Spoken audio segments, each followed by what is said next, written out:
Hey everybody, AlexKiller247 here. Thank you guys so much for jumping on this video. Again, I am not a licensed financial advisor. This is purely for entertainment purposes. So let's get started. How to find a good SPAC, a company that would actually hold its value after a reverse merger. It's actually a safe investment.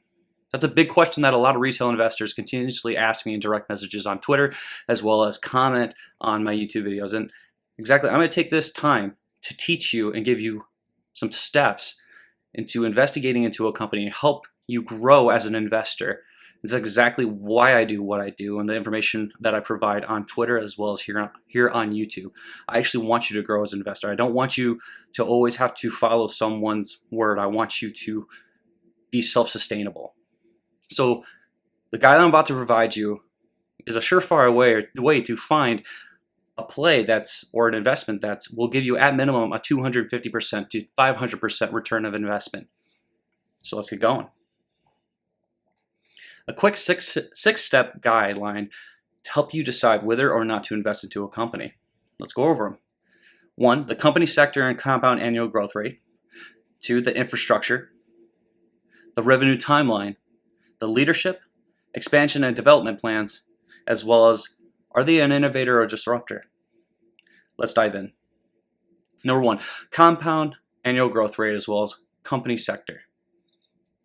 Well, the compound annual growth rate that we're looking for are companies that are in sectors that give around 15% to 45%. If the ones drop below that, I'm not saying that that's not a good investment, but we're looking for those that will grow and grow substantially and very quickly to help your portfolio grow quickly and in a very short period of time.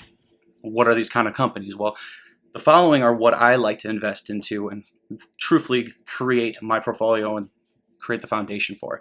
So electric vehicles, obviously, we know with the likes of Lucid and many other plays coming through, electric vehicles are a very sexy play and they have a very high compound growth rate.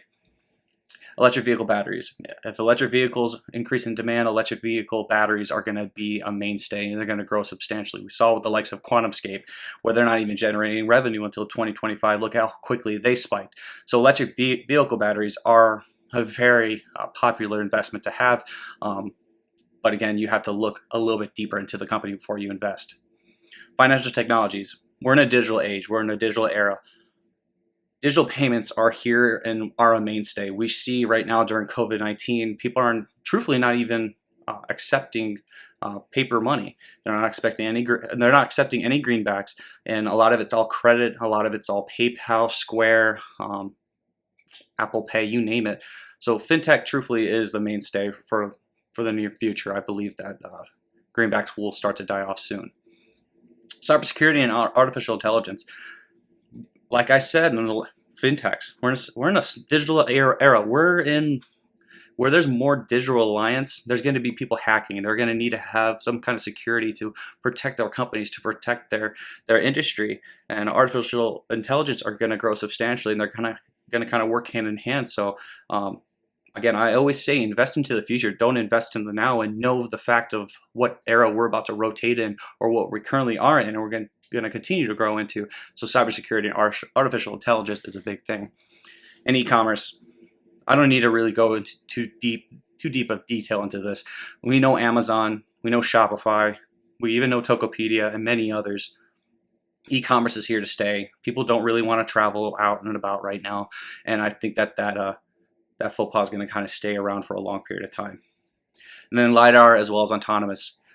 We saw with Luminar when it was during SPAC, it sat around $10.80, $11, and then it ran up substantially because their technology is being utilized in almost every single company, around 50 companies actually, and they have great partnerships. So autonomous vehicles, autonomous driving is going to be an essential in the near future. We see Tesla utilizing this technology on their vehicles, as well as many other vehicles adopting it into their vehicles as well. And green energy. I said this in the summer of 2020 and gave a good list, and almost all of them have quadrupled and maybe even five-bagged growth since then. I said green energy, you need to invest into the future. You need to know that we are overall globally rotating into green energy from the likes of electric charging as well as hydrogen fuel cells. You need to invest in the future and know that it's coming and coming soon. So it grew and it grew substantially. I don't think that we're stopping anytime soon either. So let's go into the infrastructure. What do I mean by the infrastructure? I mean, do they have a manufacturing plant up and running? Are they vertically integrated? Are there applications and programs? Do they have access to multiple countries? And that's you truthfully going with the likes of fintech with the applications and programs. Manufacturing plants and vertically integrated, that can do with any kind of company that builds electric vehicles to battery packs and many others. But you need to look at the infrastructure of a company. You need to ensure that they have a broad reach, that they are vertically ready to be able to sustain any kind of sales or just basically be self-sustainable. Revenue timeline, very important in my mind when it comes to investing. Are they pre-revenue or are they currently generating revenue? And with the pre-revenue, when will the company begin distribution of the product? And if they aren't a pre-rev, they need to be distributing within a year of them closing the merger, because if you're just sitting there waiting for money, there's really no catalyst to support any kind of growth, and they're going to just slowly die off because there's really nothing keeping the eye of the fellow investors. And then for generating revenue, look at the company's financial history. Are they healthy? Are they a healthy growing company? If not, you might want to hesitate. And then for both sides, timeline of profitability. Are they profitable? If they're not a profitable company, you really don't want to be a part of that situation. You want to kind of like, hey, let it go with the initial spike and then sell and rotate out. Because if they're not profitable or not planning to be profitable soon, then they're going to really focus on potential offerings in the down the road to try to make some more money. God knows, but again, I don't want you guys to be in companies with the likes of like WeWork that were in debt up to their eyeballs, as well as Nikola that's not providing any profitability right now. And we saw what happened with both companies. I don't want you guys to be in that situation. So revenue timeline is very important as an investment. Timing is everything. And with that comes to leadership. Are they credible in the company sector? So are they surrounding themselves with fellow sector specialists? Like obviously Alex Karp, he doesn't really have the background, who's the CEO and founder of Palantir. He's not really a coding master, but he surrounded himself and created a team that are specialists in the field and help grow the programs. He's a great leader, and he is definitely what the next step is are they trustworthy? He's very trustworthy. Same with Peter Rawlinson. Peter Rawlinson, now with CEO of Lucid, he has credibility into the sector. He has a history of making vehicles very efficient, and he helped design the Model S for Tesla. Number 5, expansion as well as development plans. Are they expanding their current operations? Are they going to be expanding their current manufacturing plant? Are they going to be expanding their network from just not the United States, but are they going to be expanding internationally? That's a lot with both EVs and many other production companies as well as financial technology. And then what is the timeline for that to happen? Is it going to happen soon? Is it going to happen down the road 2 to 3 years from now? Again, that really will come down to how special the company is. An innovator and disruptor, are they innovating? Are they disrupting? What makes them different?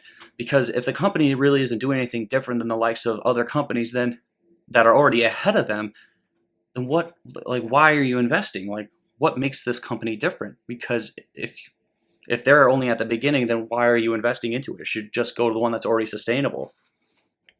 Are they evolving the program? Are they not remaining stagnant? They need to continue to move forward. Because if they're just creating the exact same product as somebody else, then you shouldn't really, there's nothing special to them. Are they changing the way the sector conducts business? Like we saw with like Amazon, you see the image behind. They changed the way that e-commerce goes. They changed the way that products are delivered, as well as Palantir, by the way, the likes of programs, artificial intelligence. They use their programs and their company to grow overall. So you should really consider this when it comes to investing into a company. They need to be innovative. They need to be a disruptor in their sector. So thank you guys so much for jumping on this video. I hope this helped you grow and educate you a little bit more as a retail investor. And I hope to see you guys again soon. Make sure to subscribe, like, and share, and comment any questions that you guys do have. Thank you guys so much.